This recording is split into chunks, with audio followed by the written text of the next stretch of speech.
यह कहानी सिकंदरपुर नाम के छोटे से गांव की है, जहां एक मोहन नाम का गरीब किसान रहा करता था। मोहन के उसके बेटी के अलावा इस दुनिया में कोई नहीं था। कुछ समय पहले ही मोहन के पत्नी का देहांत हुआ था। उसके पत्नी के देहांत होने के बाद मोहन को अपनी बेटी की जिम्मेदारी और घर चलाने की जिम्मेदारी अकेले ही निभानी पड़ती थी। मोहन के पास एक छोटी सी जमीन थी, जिस पे खेती करके वह अपनी बेटी और अपनी गुजारा करता था। यह उस समय की बात है जब गांव में भयंकर सूखा पड़ा था। भयंकर सूखा पड़ने के कारण गांव में सभी किसानों का फसल बर्बाद हो चुका था। इसी कारण मोहन के पास अब कमाई का कोई साधन नहीं था।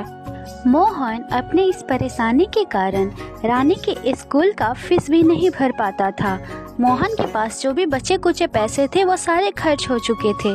इसी चिंता के कारण घर के बिस्तर पर मोहन परेशान बैठा हुआ होता है। तभी इतने चिंता में देख रानी उसके पास आती है और कहती है, क्या हुआ पिताजी, आज आप बहुत परेशान दिखाई दे रहे हो, कोई परेशानी है क्या? नहीं बेटी, कोई परेशानी नहीं है, बस ऐसे ही। नहीं पिताजी, कुछ परेशानी तो है, बताइए मुझे क्या हुआ है। नहीं बेटी, तुम तो जानती हो इस साल सूखा पड़ने के कारण हमारे खेत में जो भी फसल थे सारे खराब हो चुका है, और कोई कमाई के जरिया ना होने के कारण हमारे पास जो भी पैसे थे वो खत्म होने को आ गए। इसीलिए अगली फसल तक घर किस तरह चलाऊं, यह चिंता मुझे खाए जा रही है। समझ नहीं आ रहा कि मैं क्या करूं। पिताजी, आप चिंता क्यों कर रहे हो? आपकी मदद के लिए मैं भी कोई काम कर लेती हूँ। नहीं बेटी, इसकी कोई जरूरत नहीं है, तुम बस अपने पढ़ाई पे ध्यान दो, मैं कुछ करता हूँ। पिताजी, इस मौके पे बोलना तो सही नहीं है, पर स्कूल के हेडमास्टर फीस के लिए बोल रहे थे। हाँ बेटी, मैं जानता हूँ, तुम उसकी चिंता मत करो। मैं किसी भी तरह कल परसों तक तुम्हारे स्कूल का फीस भर दूंगा। ठीक है पिताजी, मैं कल हेडमास्टर से बोल दूंगी, आप 1-2 दिन में फीस भर देंगे। यह बोलकर रानी अपने कमरे में चली जाती है तो मोहन कहता है, रानी को बोल तो दिया है कि कल परसों तक फीस भर दूंगा, लेकिन मेरे पास तो कल का राशन तक का भी तो पैसा नहीं है। आखिर करूं तो क्या करूं मैं। इसी चिंता से परेशान होकर मोहन अपने घर में टहलने लगता है और टहलते टहलते अचानक वो रुक जाता है। लगता है मुझे इस बार रामलाल सेठ से सूद पे पैसा लेना ही पड़ेगा। आखिर मेरे पास कोई चारा भी तो नहीं है, ना घर का राशन है, ना रानी के स्कूल का फीस भरा हुआ है। खैर, अब तो लेने ही पड़ेंगे सूद पैसे। रामलाल सेठ एक नंबर का लालची और ठग किस्म का आदमी है। वह गांव वालों की मजबूरी का फायदा उठाकर उन्हें सूद पे पैसा दिया करता है, और गांव वाले किसी कारण पैसे ना दिया करते तो वह उनके खेती का जमीन या घर हड़प लिया करता है। अगली सुबह मोहन रामलाल के घर पहुंच जाता है और कहता है, नमस्ते सेठ जी। अरे मोहन, तुम यहाँ? बोलो, क्या बात है, आज अचानक मेरे घर कैसे आना हुआ? सेठ जी, आप तो जानते ही हो गांव में सूखा पड़ा है, और सूखा पड़ने के कारण मेरे जो खेती किए हुए फसल थे वो सारे बर्बाद हो चुके हैं, और मेरे पास कमाने की कोई दूसरा जरिया भी नहीं है। तो मेरे घर में आज राशन तक का पैसा नहीं है, इसीलिए मैं आपसे सूद पे पैसे लेने आया हूँ। सेठ जी, कृपया करके आप मना मत कीजिएगा, मैं धीरे धीरे आपका सारा पैसा चुका दूंगा। देखो मोहन, मैं तुम्हें पैसे तो दे दूंगा, लेकिन तुम तो मेरे वसूलों के बारे में जानते ही होगे। अगर तुमने वक्त पे पैसे नहीं लौटाए तो मैं तुम्हारा घर और तुम्हारे खेती का जमीन अपने नाम कर लूंगा। रामलाल सेठ की यह बात सुनकर मोहन सोचने लगता है। रामलाल सेठ से पैसे ले तो लूंगा, लेकिन अगर मैं वक्त पे पैसा नहीं चुका पाया तो ये मेरा खेत और मेरे घर भी ले लेगा। लेकिन क्या करूं, अभी इस समय अगर रामलाल सेठ से मैं पैसे नहीं लिया तो रानी के स्कूल का फीस कहाँ से भरूंगा, और मैं उसे क्या खिलाऊंगा। अरे मोहन, तुम क्या सोच रहे हो? तुमने क्या सोचा? तुम्हें पैसे चाहिए भी या नहीं चाहिए? सेठ जी, मुझे पैसे चाहिए, मुझे इन पैसों की बहुत जरूरत है, आप मुझे पैसे दे दीजिए। फिर क्या था, रामलाल सेठ मोहन को पैसे दे देता है और मोहन उससे धन्यवाद करता है। धन्यवाद सेठ जी, मेरे पास जैसे जैसे पैसे आएंगे मैं वैसे वैसे ही आपका पैसा चुका दूंगा। अरे रे मोहन, वो सब तो ठीक है, लेकिन तुम मेरी बातें याद रखना। अगर तुम वक्त पे पैसे नहीं चुका पाए तो मैं तुमसे तुम्हारा घर और जमीन दोनों अपने नाम करवा लूंगा। इस बात को तुम हमेशा याद रखना और पैसे वक्त पे दे देना। ठीक है सेठ जी, मैं आपका पैसा वक्त पे लौटा दूंगा। अब मैं चलता हूँ। फिर मोहन अपने घर के लिए निकल जाता है और घर पहुंचकर सबसे पहले वह अपने बेटी रानी को बुलाता है और रानी बेटी, यहाँ आना तो जरा। पिता की आवाज सुनकर रानी वहां आती है। हाँ बोलिए पिताजी, आपने मुझे बुलाया क्या? हाँ बेटी, वह कल तुम स्कूल के फीस के लिए बोल रही थी ना, वो मैं आज लेकर आया हूँ। पिताजी, आपने तो मुझसे कल ही कहा था कि आपके सारे पैसे खत्म हो चुके हैं, फिर आज ये पैसे कहाँ से आए पिताजी? अरे रानी बेटी, यह पैसे मैंने रामलाल सेठ के पास से सूद पे लिए हैं। पर पिताजी, वो सेठ तो लोगों को पैसे देने के नाम पे लोगों की जमीन अपने नाम करवा लेते हैं। हाँ बेटी, बात तो तुम सही कह रही हो, लेकिन अभी हमें उनके अलावा कोई और पैसा नहीं दे सकता था और तुम्हारे स्कूल के फीस भरनी भी जरूरी थी, इसीलिए मैं रामलाल सेठ से ही पैसे ले आया। लेकिन पिताजी, हमारे पास एक छोटी सी जमीन है और एक यह घर है। अगर सेठ ने हमसे ये हमारी दोनों चीजें छीन ली फिर हम क्या करेंगे? अरे बेटी, तुम उसकी चिंता मत करो। मैंने सेठ से तुम्हारे स्कूल के फीस भरने से ज़्यादा पैसे लिए हैं। मैं सब्जी मंडी से सब्जी लाकर बेचा करूँगा। जैसे ही पैसे हमारे पास जमा हो जाएंगे, मैं सेठ को उनके पैसा लौटा दूंगा। ठीक है पिताजी, जैसा आपको सही लगे। फिर क्या था, अगले ही दिन से मोहन गांव के मंडी में सब्जी लाकर सब्जियां बेचना शुरू कर देता है। सब्जियां ले लो, ताजी ताजी सब्जियां ले लो, हरी हरी सब्जियां ले लो, सब्जियां ले लो। फिर क्या था, मोहन के पास जल्दी ही जल्दी ग्राहक इकट्ठे हो जाते हैं और उसकी सारी सब्जियां खाली होने लगती है। मोहन जब बाजार में सब्जियां बेच रहा होता है तो उधर ही श्याम घूम रहा होता है। श्याम मोहन की तरह ही गांव में किसानी किया करता था, परंतु श्याम के पास मोहन से ज़्यादा ज़मीन थी। इसी कारण अगर किसी साल उसकी फसल बर्बाद भी हो जाती थी तो श्याम को फर्क नहीं पड़ता था और श्याम को गांव के गरीब किसानों की ज़मीन खरीदने की आदत थी। श्याम जब मोहन को सब्जी बेचता देखता है तो सोचता है, लगता है इस बार के सूखे ने मोहन की हिम्मत तोड़ दी है, इसीलिए तो वह किसानी छोड़ सब्जी बेच रहा है। यही सही मौका है मोहन का उससे जमीन खरीदने का। खैर, एक बार मोहन से जमीन के बारे में बात करके देखता हूँ, शायद वो मान जाए। फिर क्या था, श्याम जल्दी से मोहन से जाकर उससे बात करता है। अरे मोहन भाई, तुम और सब्जी बेच रहे हो? क्यों, खेती बाड़ी छोड़ दी क्या? अरे क्या श्याम भाई, तुम भी मजाक कर रहे हो? आप तो जानते हो गांव में पूरा सूखा पड़ा है और सूखा पड़ने के कारण मेरा सारा फसल खराब हो चुका है और अगले फसल तक घर का खर्चा किसी न किसी तरह तो चलाना पड़ेगा, इसीलिए लगा लिया सब्जी का ठेला। पर मोहन, कल तक तो तुम रो रहे थे, मेरे पास पैसे नहीं, सबसे मांगते फिरते थे। अचानक सब्जी के लिए तुम्हारे पास पैसे कहाँ से आ गया? हाँ श्याम भाई, मैं सच में मेरे पास पैसे नहीं थे। वो तो घर के राशन के लिए पैसे नहीं थे, रानी के स्कूल के फीस भी भरनी थी, तो मैं रामलाल सेठ के यहाँ से सूद पे पैसा ले आया। तो उसी पैसे से मैंने रानी के स्कूल के फीस भी भर दी और उसी पैसे से मैंने सब्जी का ठेला भी लगा लिया ताकि अगले फसल तक हमारा घर का खर्चा चलता रहे।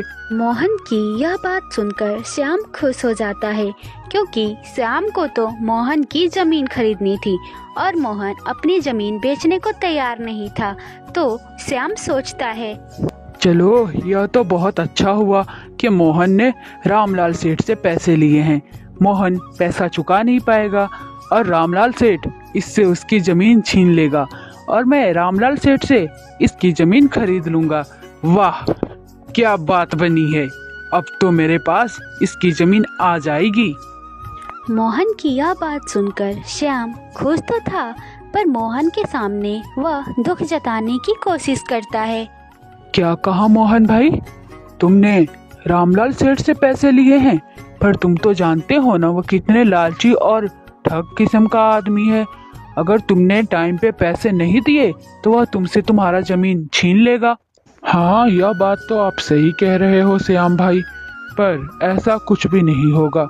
मुझे पता है कि मैं अगले फसल तक कहीं से कुछ भी नहीं कर पाऊंगा, इसीलिए तो मैं सब्जी का ठेला लगा लिया। इससे मैं कमाकर रामलाल सेठ का पैसा भी दे दूंगा और घर का खर्चा भी चलता रहेगा। मोहन की यह बात सुनकर श्याम सोचता है, अरे यह तो सही कह रहा है, इसकी सब्जी की दुकान भी बहुत अच्छे से चल रही है। अगर इसकी सब्जी की दुकान ऐसे ही चलता रहा तो यह रामलाल सेठ की पैसा दे देगा और मुझे वह जमीन नहीं मिलेगी। फिर क्या था, श्याम थोड़ा परेशान तो हो जाता है, पर मोहन के सामने वह अपनी परेशानी जाहिर नहीं करता है और ना उसे कुछ भनक लगने देता है। हाँ भाई, यह काम तो तुमने सही किया है। खैर मैं भी देखता हूँ, अगले फसल तक मैं भी कुछ ना कुछ कर लेता हूँ। फिर श्याम मोहन से मीठी मीठी बातें कर वहाँ से निकल जाता है और थोड़ी देर चलने के बाद वह मोहन की जमीन हड़पने की योजना बनाता है। मेरे पास इतना अच्छा मौका था मोहन की जमीन लेने की, लेकिन मोहन की दुकान अगर ऐसे ही चलती रही तो मैं मोहन की जमीन कभी नहीं ले पाऊंगा। अब तो रामलाल सेठ से मिलकर इस मोहन की जमीन लेने की बात करके आता हूँ। फिर श्याम रामलाल सेठ के यहाँ बात करने के लिए निकल जाता है और रामलाल सेठ के घर पहुँचते ही श्याम सबसे पहले मोहन की जमीन हड़पने की बात करता है। नमस्ते सेठ जी, क्या हाल है? अरे श्याम, तुम यहाँ और यह सेठ जी कहकर मेरी मजाक उड़ा रहे हो? मुझे तो लगता है मुझे तुम्हें सेठ बोलना चाहिए, क्योंकि मेरे से ज्यादा जमीन तो तुम्हारे पास है। तो बताओ सेठ जी, कैसे आना हुआ? क्या रामलाल भाई, बस गिन चुन कर 5-10 ही तो जमीन होंगी मेरे पास। क्या श्याम भाई, तुम्हारी बात सुनकर तो मुझे वह मुहावरा याद आ गया। वो कहते हैं ना, हाथी के खाने का दांत अलग होते हैं और दिखाने का अलग। बस बस रामलाल भाई, मैं तुम्हारे पास एक जरूरी काम से आया था। हाँ हाँ, बोलो श्याम भाई, कौन सी जरूरी काम? मैंने सुना है उस मोहन ने तुमसे पैसे सूद पे लेकर गए हैं। हाँ श्याम भाई, वो कल ही तो मोहन सूद पे पैसे लेकर गया मुझसे, बेचारा। क्यों, उस मोहन को पैसे नहीं देना था क्या?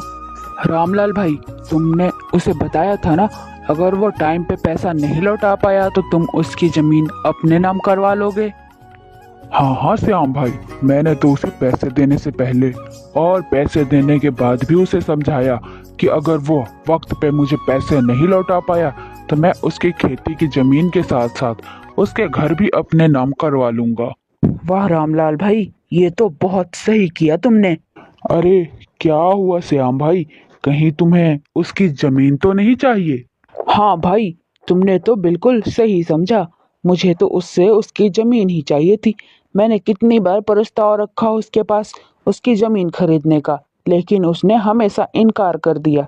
अब अच्छा मौका है उससे उसकी जमीन अपने नाम करवाने की। तो श्याम भाई, अब तो तुम्हें उसकी जमीन उससे खरीदने की जरूरत ही नहीं पड़ेगी, क्योंकि कुछ ही दिनों में मैं उस जमीन की मालिक बन जाऊंगा। तो उस जमीन के बारे में जो भी बात करनी हो तुम मुझसे करो। अरे रामलाल भाई, तुम्हें इतना खुश होने की जरूरत नहीं है, वह अपनी जमीन तुम्हें इतनी आसानी से नहीं देगा। मैं अच्छी तरह से जानता हूँ उसे। क्या क्या बात कर रहे हो? इस साल तो पूरा सूखा पड़ा है और अगले फसल की तैयारी करने में अभी बहुत टाइम है, तो वो इस तरह से मेरा कर्ज कैसे चुका पाएगा? भाई, मैंने भी यही सोचा था। मैंने जब सुना कि उसने तुमसे पैसे ले गया तो मैंने भी यही सोचा था कि अब सीधा मोहन से बात ना करके तुमसे बात किया जाए। पर भाई, जो तुमसे पैसे ले गया उसने तो उस पैसे से गांव के बाजार में सब्जी की ठेली लगा ली है और मैं खुद अपने आंखों से देख कर आ रहा हूँ। उसकी सब्जी की बिक्री इतनी हो रही है कि टाइम नहीं लगेगा तुम्हारी कर्ज भर देगा। श्याम की बात सुनकर रामलाल भी थोड़ा चौंक जाता है और कहता है, क्या कहा श्याम भाई तुमने? अगर ऐसा हुआ तो मेरे हाथ से उसकी घर और जमीन दोनों निकल जाएंगे। नहीं रामलाल भाई, मेरे पास एक तरकीब है जिससे तुम्हारे पैसे भी मिल जाएंगे और मोहन का घर भी, लेकिन उसके बदले में तुम्हें मुझे मोहन की जमीन देनी होगी। अच्छा ऐसा, मुझे मंजूर है श्याम भाई, बताओ क्या तरकीब है तुम्हारे पास। भाई कुछ ज्यादा बड़ी तरकीब नहीं है, बस तुम रामलाल भाई, बस तुम मोहन से हमेशा अपने पैसों के बारे में पूछते रहना, और जब वो तुमसे कहे कि भाई मैं तुम्हारे 2-3 दिन में पैसे दे दूंगा, तो यह बात तुम मुझसे बता देना और मैं उसके घर से वो पैसे चुरा लूंगा, और इस तरह से तुम्हें उसकी जमीन, घर, पैसे सब मिल जाएंगे। श्याम की तरकीब सुनकर रामलाल सोचता है, अरे सही है, इसमें तो मेरे ही फायदे हैं। चोरी भी श्याम करेगा, अगर पकड़ा जाएगा तो पकड़ा भी श्याम ही जाएगा, अगर नहीं पकड़ा गया तो मुझे मेरे पैसे भी मिल जाएंगे और मोहन का घर भी। इतना सोचने के बाद रामलाल श्याम से कहता है, सही है श्याम भाई, तुम्हारी तरकीब एकदम सही है। मैं थोड़े थोड़े दिनों में मैं मोहन से अपने पैसे के बारे में पूछता रहूंगा, और जैसे मुझे लगेगा उसके पैसे इकट्ठे हो गए हैं, मैं फौरन तुम्हें बता दूंगा। फिर क्या था, वहाँ से श्याम अपने घर के लिए निकल जाता है।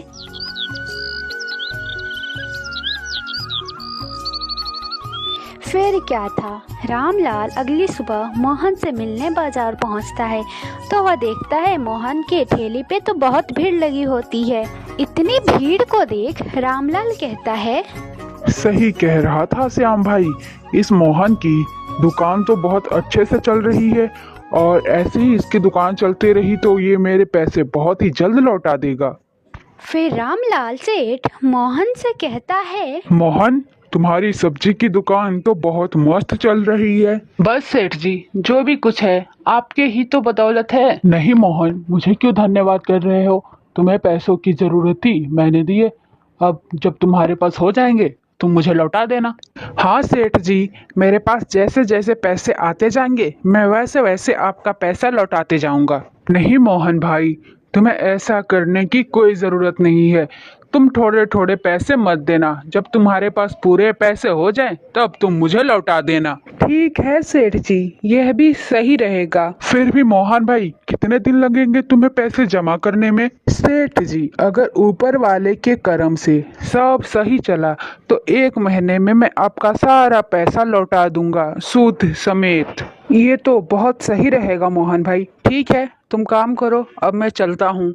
फिर क्या था, रामलाल सेठ अपने घर की तरफ निकल पड़ता है और मोहन अपने दुकान संभालने में व्यस्त हो जाता है। सब्जी ले लो, ताजे ताजे सब्जी ले लो, हरी हरी सब्जियां ले लो सब्जी ले लो। कुछ दिनों तक ऐसे ही चलता है और मोहन अपनी दुकान से बहुत ही मुनाफा कमाता है। फिर मोहन अपनी सब्जी आराम से बेचता है। अभी कुछ ही दिन हुए थे, रामलाल को मोहन से मिले, फिर वह श्याम के तरकीब के हिसाब से वो फिर मोहन की दुकान पे आता है। और मोहन भाई, क्या हाल है और दुकान कैसी चल रही है तुम्हारी? सब बढ़िया है सेठ जी, और ऊपर वाले की दुआ से मेरी दुकान भी बहुत सही चल रही है। तो तब तो सही है, इसका मतलब तुम बहुत जल्द मेरे पैसे लौटा दोगे। हाँ सेठ जी, कुछ जमा हो गए हैं और कुछ बाकी है, जैसे ही पूरे पैसे हो जाएंगे मैं लाकर आपको दे जाऊंगा। पर अब महीना नहीं लगेगा सेठ जी, थोड़ी जल्दी हो जाएगा। है मोहन भाई, पर याद रखना पूरा एक साथ ही देना है। ठीक है सेठ जी, मैं पूरा पैसा एक साथ ही दूंगा आपको। फिर रामलाल सेठ वहाँ से चला जाता है और जाते वक्त वो साथ श्याम का जाता है। मोहन उन दोनों को साथ जाते देख लेता है, पर अभी तक उसे उनकी तरकीब के बारे में पता नहीं था। ऐसे ही कुछ दिन बीत जाते हैं। देखते ही देखते मोहन सारे पैसे जमा कर लेता है और बस उसे ब्याज के पैसे जमा करने रह गए थे। चलो, सेठ से जितने पैसे लिए थे उतना तो जमा हो गए, और 2-3 दिन में मैं सेठ के ब्याज का पैसा भी जमा कर लूँगा और फिर सेठ के यहाँ जाकर उसे उसका पैसा लौटा दूँगा। फिर अगले दिन मोहन अपने ठेले पे सब्जियां बेच रहा होता है। उसी वक्त वहाँ रामलाल पहुँच जाता है। अरे सेठ जी, आप आइए आइए, बोलिए कैसे आना हुआ सेठ जी। कुछ नहीं मोहन भाई, वो बाजार में मुझे कुछ लोगों से पैसे लेने थे, तो पैसे लेने ही आया हूँ। जाते वक्त तुम्हारा ठेला भी मुझे दिख गया, तो सोचा तुमसे भी मिलता चलूं। और बताओ भाई, मेरे पैसे जमा हो गए या पैसे जमा होना बाकी है? फिर क्या था, बार बार रामलाल सेठ को अपने पैसों के बारे में पूछता देख मोहन सोचता है, ये सेठ जी हर 3-4 दिन में अपने पैसों के बारे में पूछने क्यों आ जाते हैं? नहीं सेठ जी, आपके पूरे पैसे तो जमा हो गए हैं, पर ब्याज के पैसे जमा होना बाकी हैं। वो भी 2-3 दिन में मैं जमा करके आपके पैसा आपको लौटा दूंगा सेठ जी। मोहन की यह बात सुनकर रामलाल सेठ सोचने लगता है। चलो, यह सही समय है, श्याम भाई को बोल देता हूँ वह इसके घर चोरी कर ले। इसके सारे पैसे इकट्ठे कर लिए हैं। ठीक है मोहन भाई, तब मैं चलता हूँ। पूरे पैसे जमा होने के बाद तुम घर आके मेरे पैसे दे जाना। रामलाल सेठ जब मोहन की दुकान के पास से जाता है तो मोहन इस बार फिर श्याम को उसके साथ देख लेता है। दोनों को फिर एक बार और साथ देखकर मोहन को कुछ गड़बड़ लगता है। ये जब भी रामलाल सेठ मेरे यहाँ से जाता है तो हर बार इसे श्याम भाई कैसे मिल जाता है? कहीं कुछ तो गड़बड़ है। एक बार इन दोनों का पीछा करके देखता हूँ। फिर क्या था, मोहन भी इन दोनों के पीछे पीछे चला जाता है और मोहन के दुकान के थोड़ी ही दूर में आकर श्याम और रामलाल बात करने लगते हैं। उन दोनों के थोड़ी ही दूरी में छुपकर मोहन भी उन दोनों की आपस की बातें सुनने लगता है। क्या हुआ रामलाल भाई, और कितने दिन लगने वाले हैं इस मोहन को पैसे जमा करने में? अरे श्याम भाई, तुम आज रात की ही तैयारी कर लो मोहन के घर से पैसे चुराने का, क्योंकि उसने रकम के पैसे जमा कर लिए हैं, बस ब्याज के पैसे जमा होना बाकी है। तो तुम आज रात ही चोरी कर लो। क्या कह रहे हो रामलाल भाई? यानी मोहन ने तुमसे जितने पैसे लिए थे उसने वो सारे पैसे जमा कर लिया? हाँ श्याम भाई, बस ब्याज के पैसे बाकी हैं, बाकी उसने सब जमा कर लिया। ठीक है, फिर मैं आज रात ही मोहन के घर से वो सारे पैसे चुरा लूंगा और तुम उसके घर पैसे कल मांगने चले जाना। पर श्याम भाई, मोहन ने बोला है कि ब्याज के पैसे जमा होने में उसे 2-3 दिन लगेंगे, फिर मैं कल पैसे मांगने कैसे जा सकता हूँ? नहीं रामलाल भाई, तुम कल ही जाना और उससे बोलना मुझे आज ही पैसे चाहिए, क्योंकि मुझे बहुत ज़रूरी है। अगर वो ना माने तो उसे तुम एक दिन का समय दे देना, और एक दिन में वो पैसे कहाँ से लाएगा तो तुम मुझसे बोलना, ठीक है? वो तुम्हें अपना घर और ज़मीन तुम्हारे नाम कर दे। और एक दिन में वो पैसे जमा नहीं कर पाएगा और वो मजबूर होकर खुद अपने घर और ज़मीन आपके नाम करने को राज़ी हो जाएगा। वाह श्याम भाई वाह, क्या बात है, क्या बात है, क्या दिमाग लगाया है तुमने। ठीक है, तो तुम आज रात की तैयारी करो, कल मैं दिन का तैयारी करता हूँ। वहीं दूर खड़े मोहन ने उन दोनों की सारी योजना सुन ली थी। अरे यह क्या, ये दोनों तो मिलकर मेरे मेहनत की कमाई और मेरे घर जमीन हड़पने की बातें कर रहे हैं। फिर मोहन कुछ समझ नहीं रहा था, तो इसीलिए वो अपने घर पहुंच जाता है। फिर